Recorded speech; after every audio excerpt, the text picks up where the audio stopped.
All right, welcome back to the channel. It's a sad day for the Gilbert Burns fans out there worldwide, me included. I love Gilbert. He's one of the good guys in the sport, and he always comes to fight. But yeah, no, it was one-sided traffic this fight, unfortunately. And before I get into it, Bisping, like, what are you doing, man? Like, after the fight, he's like, Michael, you made it look easy, buddy. Like, why would you say you made it look easy? Like, that's just so disrespectful. Even though the odds, it turns out they were right when I was complaining how I was like minus 800. Like, what? He did make it look easy against Gilbert, but you don't gotta say that. Like, you look when Gilbert, like, after the fight, he was crying. He came in really good shape. Like, especially if you watch the podcast, like, he took the training camp a lot more serious. Not to say he doesn't already, but it looked like he put in so much more effort, and then just to get finished in round one, it's just real unfortunate. And yeah, people were saying, "Oh, Gilbert Burns has no heart, this and that." Like, no, that's not even close to what's going on. It's just once your body's been through so many wars, you've been in the sport for so long. He's 38. It's just he doesn't have it anymore. Like, he didn't quit because in the finishing sequence, he got rocked and then he tried to come back. He tried to get back up and then he got rocked again and put down. And then it was like, it was time to get finished. It's not his fault for not being able to weather all these storms constantly. Like, Gilbert Burns, you see what he did with Chimaev. Like, he's no quitter. And it's just, he couldn't take it anymore. And Morales, he's such a great striker. He has so much power in his shots. He's so accurate. And it's just unfortunate because Gilbert Burns, in hindsight, probably shouldn't have taken this fight.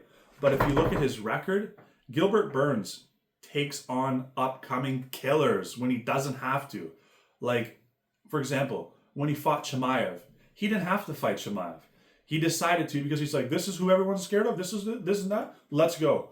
And don't forget that performance just because of what's happening now.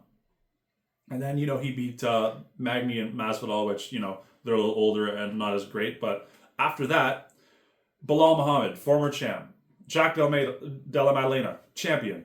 Sean Brady, he's I think he was number one contender before Bilal lost. Like, he's right there for the championship. And Michael Morales, upcoming killer. And you look at his resume.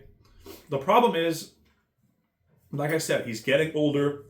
And it's just, it sucks because a lot of these MMA fans, they're very fickle. So they're not going to remember the Chimaev performance. They're not going to remember, all these other wars and stuff that you've had.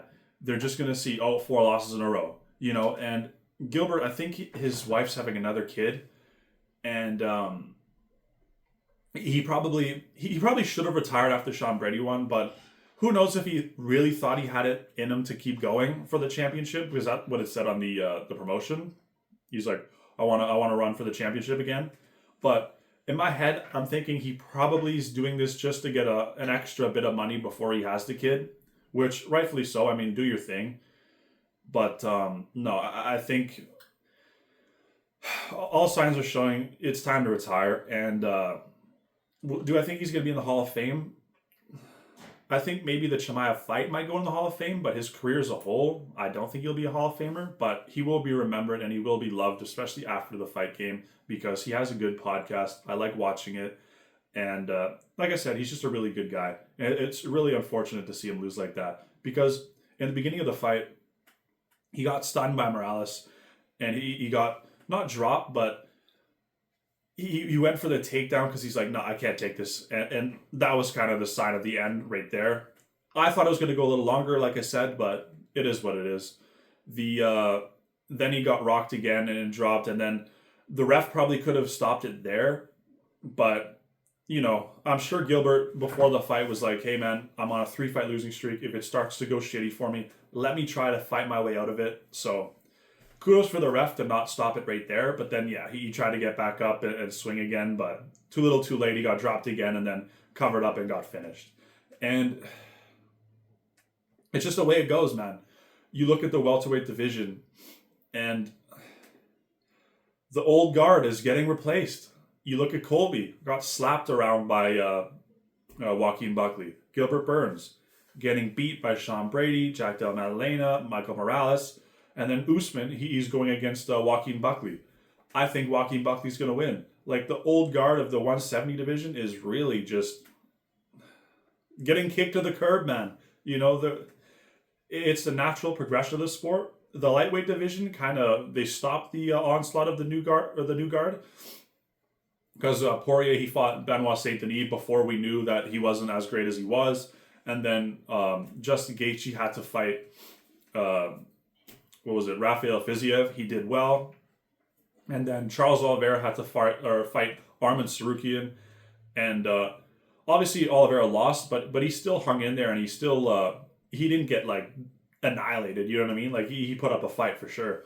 And Charles Oliveira, like super fans still contest that result, but it is what it is. But yeah, it's sad for the welterweight division for sure. It's good because we're getting a lot more better names, and the skill level's obviously rising through the roof, and we've seen that with the performance of the young fighters. But yeah, I just think like if you're especially coming off all these losses, you really got to consider retiring, because I know it's a bit of extra money, but you're tarnishing your legacy to the point where it's like a lot of these older guys like Usman, Cejudo, Adesanya, three losses in a row. You know, it's not looking good, man. And that's the thing. Like, you can call it any time. You guys have done so much for the sport, but hey, they want one more crack at the title. They want one more run. I say let them, but yeah, I think looking at the Tony Ferguson, and not to say they're even close to Tony Ferguson, but you don't want to let them, especially the UFC, should definitely like force their hand. Like if they lose another fight, like, okay, it's done. It's done. You know what I mean? Like, don't let them ruin their legacies. But, because yeah, sometimes it's harder to let go of the fight game, you know, when it's time to leave. You know, like, a lot of these guys will be so delusional and still think they have it. It's like, oh, I had this one good moment, but, you know, they got finished, and it's like, no, it's time to call it quits. You got to know when to fold them. You got to know when to hold them. But yeah, moving on. You look at Michael Morales, so he's number 12, fought Gilbert Burns, number 8. Let's assume they're switching positions. People are calling for Michael Morales to fight Prates. That's a really, really good fight. Don't get me wrong. It's just I think that could happen later on down the line, because Carlos Prates is number 13. So if Michael Morales takes Gilbert's spot at 8, there's no point of him fighting downward. In my recent video where I broke down what I think should happen with the welterweight division, I said that assuming Michael Morales wins, give him Leon Edwards. Because Leon Edwards, I think he posted on his social media like a while after the fight with Sean Brady, he's like, still him or whatever. Guess what? I'm sure Leon Edwards does not want to fight a grappler anytime soon. Rightfully so. You know, he definitely does have a hole in those. And, you know, his last 4 or 5 fights. Usman, Colby, Bilal, and then Sean Brady. 5 grapplers in a row. You know what I mean? Well, Usman twice, but still. Yeah, give him a striker. And considering he's coming off a 2-fight losing streak, Leon definitely owes it to the division to fight downwards. And if you look ahead of number 8, Joaquin and Usman are fighting at 5 and 7. Ian Gary's probably going to get the Sean Brady fight at number 2. Bilal just came off a devastating loss, so he's not coming back anytime soon. And Shavkat Rakhmonov, he's still having surgery or something to do with his knee or whatever, so he's still going to take some time off. And if I'm Michael Morales, you took no damage. I say take, let's say, you know, a month off, you know, because you don't want to get right back into there, because the weight cuts are intense for sure. But yeah, if I'm him, I'm getting Leon Edwards probably by the end of this summer for sure, because Leon's probably going to look to come back pretty soon. And yeah, no, that just makes all the sense in the world. And yeah, who knows? Later down the line, once Carlos gets his momentum back, then yeah, do that fight for sure. But as of right now, I think the fight that makes sense is Leon Edwards. Because as much as Gilbert Burns is on a losing streak, no one does that to Gilbert Burns. Like completely demolish him in round 1. That's never been done. You know what I mean? So you got to give credit where credit's due. As much as he's not in the best state of his career, no one does that to Gilbert. So I say reward him with Leon Edwards.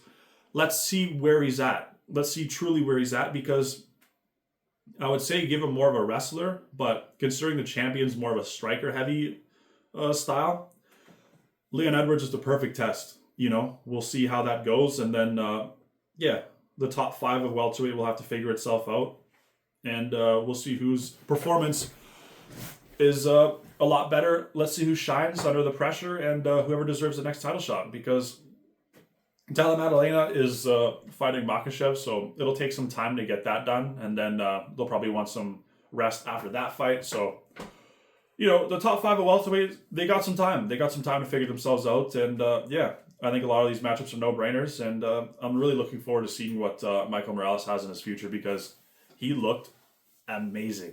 And like I said, I wasn't really, happy with his grappling, but as I said, he was definitely better on the feet, but he looks improved, and not only that, he has even more time. He's so young.